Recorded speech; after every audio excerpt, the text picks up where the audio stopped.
Hi YouTube, welcome to the Emporium Outdoors. My name is Michael, and today we're going to go through a little video that I made over the weekend that didn't quite turn out the way I expected it to.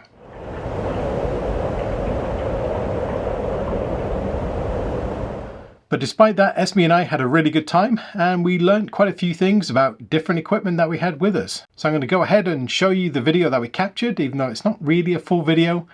But I'll kind of narrate some of the important parts that we took away from our recent trip. So the day starts much earlier than this, where I left my home at 7 o'clock in the morning to head to Calgary to pick up a new lens for my camera. My intention was to get a great spot camping in Porcupine Hills and to set up my new camera with the new lens and capture some stunning astrophotography.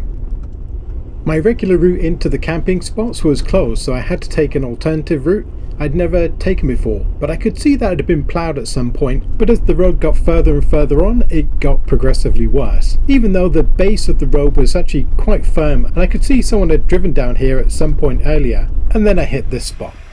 So Esme and I have got ourselves in a bit of a predicament. We're pretty much stuck. But just run out my line. I'm going to try and winch our way out of this. This is pretty solid. Yeah, just got a bit unstuck on that little section. So let's give it a go. So I'm not too concerned about getting stuck. I have all the equipment I need to recover myself. I have food, water, shelter for several days. So I'm not overly concerned. I have the worn VR EVO 10,000 pound winch fitted to the front of the Jeep, and that's good enough to pull me out of almost any sort of situation. I also have the Bluetooth app that connects via a special cable to the winch, so I can remotely control it from my phone. I have about 90 feet of synthetic line on this winch, but you can never really rely on the length of the winch rope to get you out of most problems. You always need a little bit extra. Thankfully, I've got another 2 straps that adds up to another 50 feet of line. So the first snag I ran into was my worn Bluetooth app had disconnected itself, which I had to go into the bonnet and reprogram it and reconnect it. And I couldn't be bothered messing around with that, so I decided just to get the plug-in hand controller. So the time is about 2 o'clock in the afternoon, and I'm hoping I can get to camp pretty soon because I want to get set up in the light and get everything settled down. And I think Esme was a little hungry as she kept following me around and looking at me like I was a pork chop.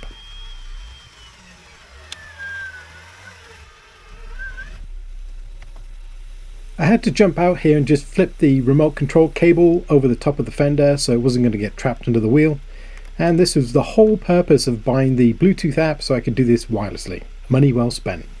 So when I first hit this hole, my Jeep was in 4-wheel high and it had the off-road plus, which means that the rear differential was locked. But as soon as I got stuck, I dropped into 4 low and locked the front and rear differentials. At this point I hadn't deflated my tyres yet, as I didn't think it was going to get this bad. So my tyre pressure is around 36 psi. So this is where having a longer line to actually winch to is a big advantage. If you're pulling yourself to one side or the other, the shorter the line is, the more you're going to be pulled to that particular side. If you can keep the winch line particularly long, you have more freedom to pull in a relatively more straight line.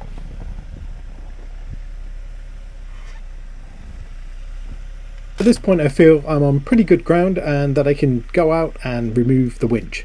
I'm going to leave the strap attached to the tree just in case I have to reattach the winch line, but I think from here I can move forward.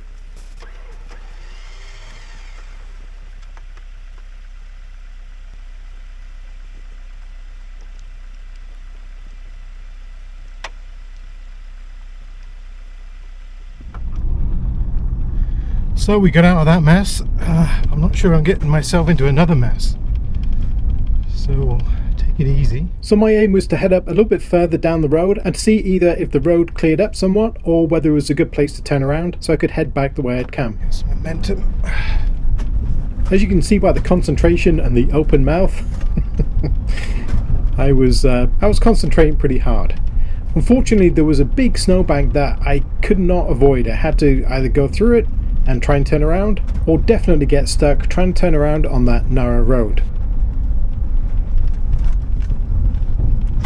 Oh, that's bad. So we're finally out. Yeah, this is very deceiving.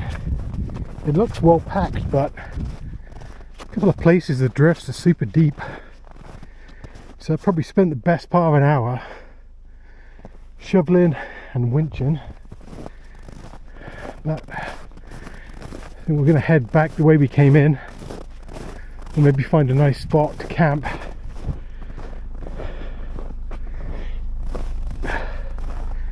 Beautiful evening. I just don't want it to snow, because that would be no good. For some reason my remote winch as well wasn't working. That's okay. I'll leave that like that for the moment. You see, it's me. Yeah, I'm not too concerned. We got shelter, food, water, everything else, so we'll keep heading down the trail. So we managed to backtrack and find another camping spot, but unfortunately by the time I got there it was dark. However, I did want to test out a new piece of equipment, which is my cheap Chinese Amazon diesel heater. So we have the diesel heater up and running, and it's hanging off this wheel step. Let's see how that runs. Just got to go into the cab.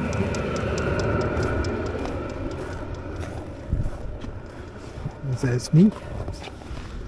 It's been a tough day. Good girl.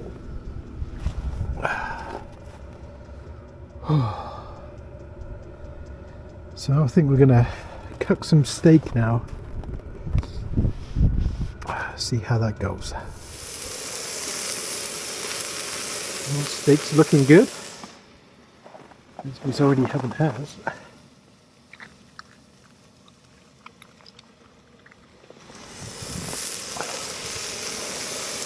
It's a very dark night, but we're doing the quick and easy, so we've got everything set up in the back of the Jeep. I didn't want to put the rooftop tent up. I think this will be fine. Have some supper, and then hopefully the weather's going to settle down and we can get some astrophotography done. That's what I'd like to do. So Esme and I are in the back of the Jeep. We're doing the simplest thing possible, because today was pretty horrific. Yeah, that was a lot of work getting stuck. Just didn't expect that to happen.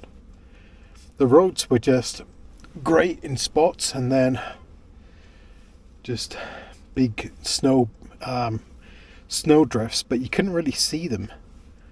And then I think I just went too far, and underneath was just deep snow. So now you're going to relax. We have the heat coming in from up there. It's just set to number 1. Not sure if I'll keep it on. Good girl. And I've just got this kind of board. Snow machine. That's what that is. Anyway, we're going to hang out for a little while, then probably get an early night, I think. Well, it's morning time. It's 6 AM. We slept really well, actually. The heater ran all night, no problems. Had it on the lowest setting, but it's nice and warm. It's comfortable. Using the EcoFlow Delta, and it's down to 84%. And I'll go out and check the fuel level as well, because I'm kind of curious. But no chance to take any astrophotography last night. It was overcast all night long, so that was very disappointing, because that was the main reason for me to come out. So I was hoping I might get a break in the weather and actually set up the camera, but nope, not this time. So next trip perhaps. It's Esme.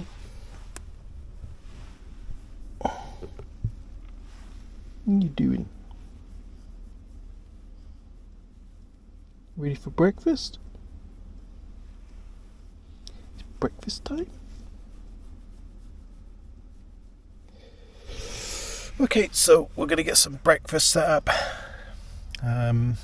for Esme, and I think I'm just going to grab a coffee on the way home from Tim Hortons. Alright, be right back. So it's a few days later and I'm trying to upload the video. Today's actually Christmas Day 2023, and I left a lot of unanswered questions in that video that I just want to kind of address. So the diesel heater worked out really well.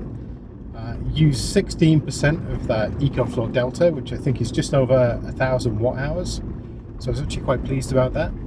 It has 1 to 6 settings, and 1 being the lowest, 6 being the highest. And I used it on the number 1 setting, and it lasted for 10 hours, and it used about 1/3 of a gallon. So that's probably just over 1 litre and a bit. So worked really well. I'm going to look forward to using that in my rooftop tent. That's the original kind of use case for it. But I think it worked out really well. I was kind of disappointed about the astrophotography, but I really should have checked the weather reports. But when you camp near the mountains, the weather can change very rapidly, and I thought I might just get, you know, maybe half an hour of clear skies and maybe some northern lights that I could take some really good pictures of. So it didn't work out. However, it was a great breakaway. Esme and I still had a lot of fun. Despite getting stuck and all the rest of it, that's part of adventure. If you never had any tricky sections in your travels, then it would get pretty mundane pretty quickly. So not all bad. It was fun, and I'm glad all my equipment worked the way I expected. But I'm looking forward to 2023. I've got lots of plans for the new year on things I'd like to try out. I've also got my new camera, which is the Sony A7 IV, which I went and purchased, and I bought some lenses as well. So I'm hoping to maybe improve the quality of the video somewhat. Also bought a DJI Osmo 3, which I'm filming on right now, which I actually like very, very much. And the DJI mics, which are excellent. I use them on all my cameras now. So I've had a bit of a tech upgrade over the last couple of months, and it's going to be exciting. So from myself, Esme, and Simon and Toby, we wish you a happy Christmas and a prosperous and healthy new year. So until next time, take care. And as always, thank you very much for watching. If you like my videos, leave me a comment, maybe a thumbs up, and don't forget to subscribe.